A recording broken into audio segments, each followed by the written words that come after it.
Muy bien, vamos a escuchar ahora a la voz del gobierno, una ministra, porque, digamos, constitucionalmente todavía lo sigue siendo. Nosotros, como repito, abriendo el programa de anoche, sabíamos ya de muy buenas fuentes que esto no iba. Y hoy el señor Pedro Kateriano, en 2 medios escritos, revela que días antes de esta presentación, la semana pasada, ya había recibido un condicionamiento, que eso puede sonar en términos sencillos a un chantaje político, del propio señor presidente del Congreso, el señor Merino de Lama, señalándole que si Martín Benavides seguía en SUNEDU, perdón, en el Ministerio de Educación, SUNEDU, tal parece que la interpelación que sigue en marcha o seguiría en marcha si Benavides sigue, es por SUNEDU, pues. Porque finalmente todo parece ser por la reforma universitaria. Bueno, le decía que vamos a darle ahora micrófono a la ministra de Justicia, Ana Neira, que está con nosotros.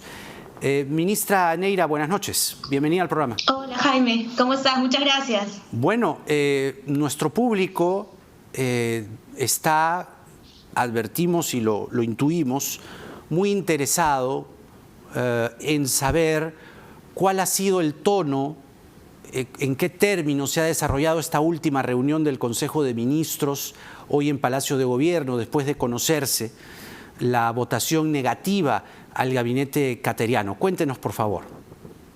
Sí, claro, Jaime. Mira, el día de hoy el presidente nos convocó a todos los ministros, incluido al premier, para comentarnos lo que iba a ser luego su mensaje a la nación, que ya todos hemos escuchado. El presidente rechaza lo que ha sucedido ayer, pero acepta y respeta porque el Congreso es autónomo y en este caso decidió negar la confianza al gabinete. Él nombrará un nuevo gabinete en los próximos días y nos reiteró, por supuesto, su agradecimiento por el trabajo que tuvimos en esa larga jornada que estuvimos en el Congreso el día de ayer hasta hoy, muy temprano en la mañana. ¿Se pudo anticipar si hay ministros que se van a quedar en el gabinete? En realidad, bueno, como tú sabes, esa es una decisión que toma el presidente por una propuesta del premier o la premier. Así que esperaremos, se tendrá que esperar a la designación primero del premier o la premier y con eso imagino que nos iremos enterando cuál será la conformación del gabinete. Pero usted es constitucionalista también y por lo menos tiene muy a la mano el articulado referido a que no se van todos, no es que, digamos, usted podría ser ratificada y otros ministros también podrían ser ratificados, a excepción del señor Pedro Kateriano, que es el que llevaba la responsabilidad política del gabinete.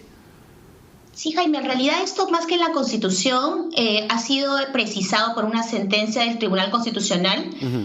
Y lo que ha señalado es que es posible que los ministros, eventualmente después de la denegatoria de confianza, sean nuevamente parte del gabinete nuevo que se forme. ¿Usted también cree que aquí hubo un chantaje político a cambio del negado voto de confianza?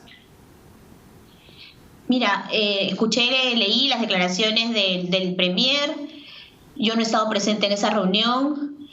Pero sí, los discursos que hemos escuchado a lo largo de esta jornada nos hacía preocupar en algunos lineamientos importantes del gobierno, como la reforma educativa, como todo lo que tiene que ver con la calidad de educación.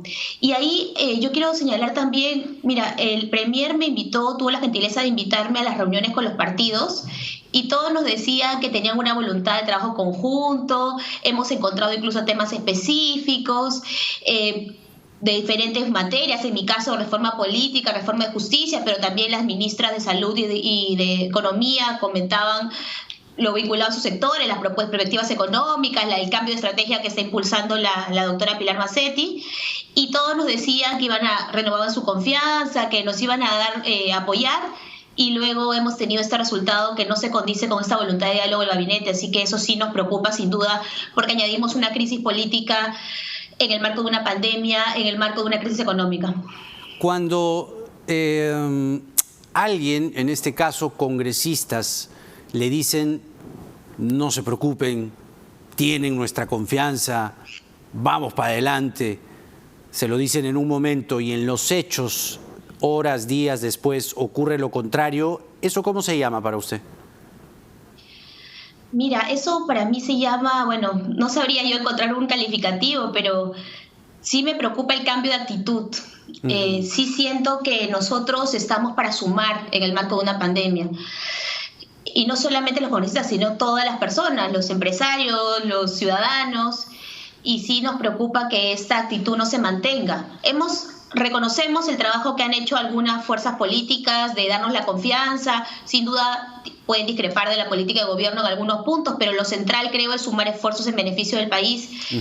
Y ahí sí, en algunos casos nos preocupa la actitud que han tomado. Le preocupa la actitud que han tomado y a la vez le preocupa que el grueso del discurso de varios congresistas que finalmente han sumado los votos que no le han permitido tener la confianza en el gabinete, que estos varios congresistas se preocupen de la reforma universitaria cuando ese no fue el tenor, el grueso, la columna vertebral del mensaje del señor Cateriano, quiere decir entonces que aquí hay intereses particulares de por medio en algunos congresistas, si no varios.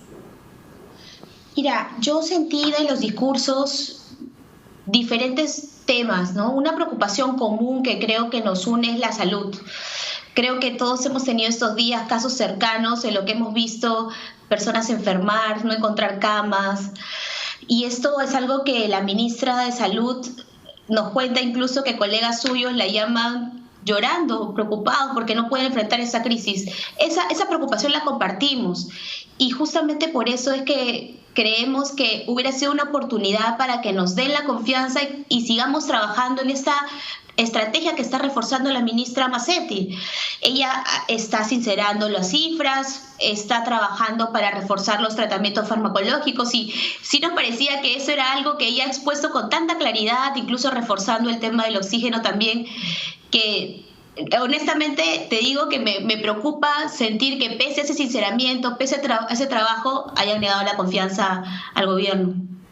El presidente en su mensaje de hoy ha sido claro, por lo menos en lo que se ha entendido, de que se pidieron cabezas. O sea, es lo que ha dado a entender, cabezas de ministros. El ministro Benavides, incluso la ministra de Economía. ¿Eso no es un chantaje o qué es?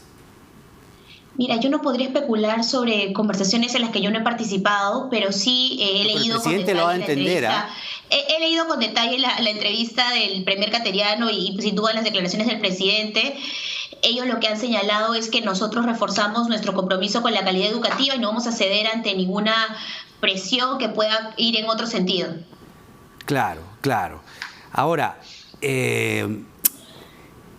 entiendo por sus declaraciones que la señora Pilar Macetti debería continuar en el Ministerio de Salud y constitucionalmente, y apelo a sus conocimientos y a sus estudios, ella podría seguir.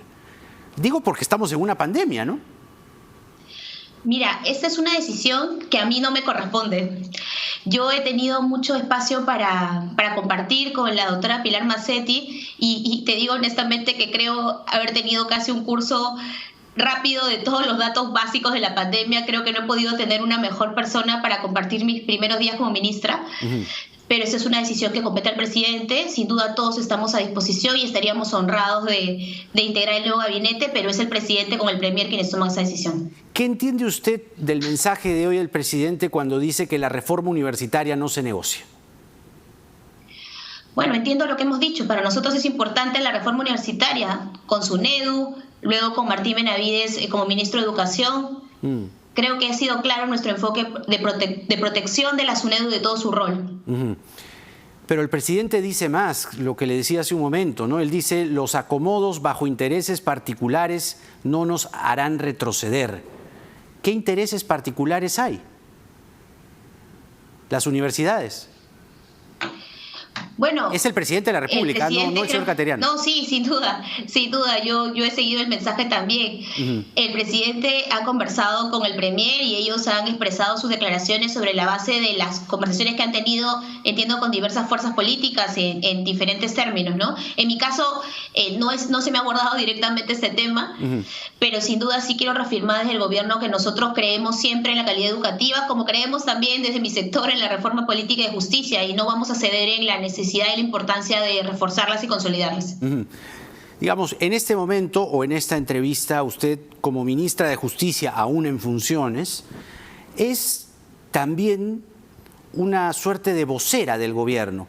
¿Qué tendría que decir como vocera del gobierno después de todo esto que ha pasado? Mira, yo creo que aquí se hace más relevante incluso lo que el presidente anunciaba el 28 de julio, el Pacto Perú. Este espacio de coordinación con las bancadas es un espacio que nos va a permitir generar políticas sostenibles, no solo para esta coyuntura, sino para superar la crisis sanitaria, reactivar la economía de manera responsable y reforzar dos temas en los cuales yo sin duda creo, como son la reforma política y reforma justicia. Yo creo que este momento, que sin duda es de una crisis política, eso no hay que negarlo, es también una oportunidad para repensar nuestro accionar conjunto con el Congreso. Y es cierto que ha sido complicado, yo te digo con honestidad, ha sido una jornada larguísima. Nosotros hubiéramos querido que sea una jornada que esté más a la vista de la ciudadanía. Ha sido una jornada que ha sido en madrugada. Lamento que un tema tan relevante para el país no haya sido visto en horas de la mañana. O sea, se debió interrumpir en la noche, que era lo que antes se hacía, ¿no? Buenas noches, nos vemos mañana y seguimos después, ¿no? Es una decisión de la mesa directiva, pero siendo un debate de tanta relevancia, nosotros creemos que hubiera sido importante que esté a más disposición de la ciudadanía. Y bueno, nosotros mismos como ministros hemos estado largas horas, te digo honestamente, ya llega un punto en que hasta el sueño cansa y uno estaba tratando de mantenerse alerta para poder seguir el debate y escuchar, porque es importante escuchar a los congresistas, recoger su clamor y poder ver en qué cuestiones podemos enmendar, trabajar, reforzar, que es nuestro compromiso como parte del gobierno. Muy bien, Ana Neira, ministra de Justicia con nosotros, cumpliendo esta noche un rol de suerte de vocera del gobierno. Todavía es ministra en funciones, de acuerdo a la legislación peruana, tiene que designarse una nueva o nuevo premier y ya eso con un diálogo con el presidente o una decisión con el presidente de la República será o no ratificada. En todo caso... Pero solo quiero decirte, Jaime, sí. Perdóname que te interrumpa, solo quiero decir que nosotros, todos los ministros, seguimos trabajando hasta el último día. Así que estamos completamente comprometidos con el país, con la democracia, y seguiremos trabajando por ese objetivo, sea que nos quedemos o que nos vayamos, seguimos trabajando. Claro, pero digamos que pueden legislar en estas horas oscuras, aciagas, sin premier, es decir, por ejemplo, alguna decisión ministerial urgente, estamos en una pandemia, ¿no podría tener el refrendo del Consejo de Ministros, o sí? Mira, recordemos que el cambio de ministro se produce con la aceptación de la renuncia y el nombramiento del nuevo ministro. Y hasta ahora eso no pasa. En este momento yo soy ministra, así que yo, por ejemplo, en este momento podría firmar una resolución ministerial, podría expedir un decreto que solo compete a mi sector, no tendría ningún inconveniente. Pero un decreto de urgencia... ¿Un decreto de urgencia? El decreto de urgencia requiere un acuerdo del Consejo de Ministros que ahorita no está convocado, así que no podríamos todavía emitir esto porque tendría que haber un espacio de convocatoria del Consejo de Ministros. Y estamos en una pandemia, pues. Entonces tendría que designarse prontamente a un jefe o jefa de gabinete. El presidente es consciente de esto, por supuesto. Nosotros estamos comprometidos a seguir trabajando, así que la designación será a la brevedad. ¿Les ha dicho eso el presidente? Que prontamente va ya a tener yo más bien lo he visto en algunos medios de comunicación que ya hay fechas previstas. A nosotros no nos han dado fechas, nos han dicho que los próximos días. Y hay bueno, que son 72 horas como máximo, ¿no? Exactamente, la Constitución habla 72 horas en el artículo 132, sí. Muy bien, gracias, doctora Neira. Ana Neira, ministra de Justicia, aún en funciones con nosotros.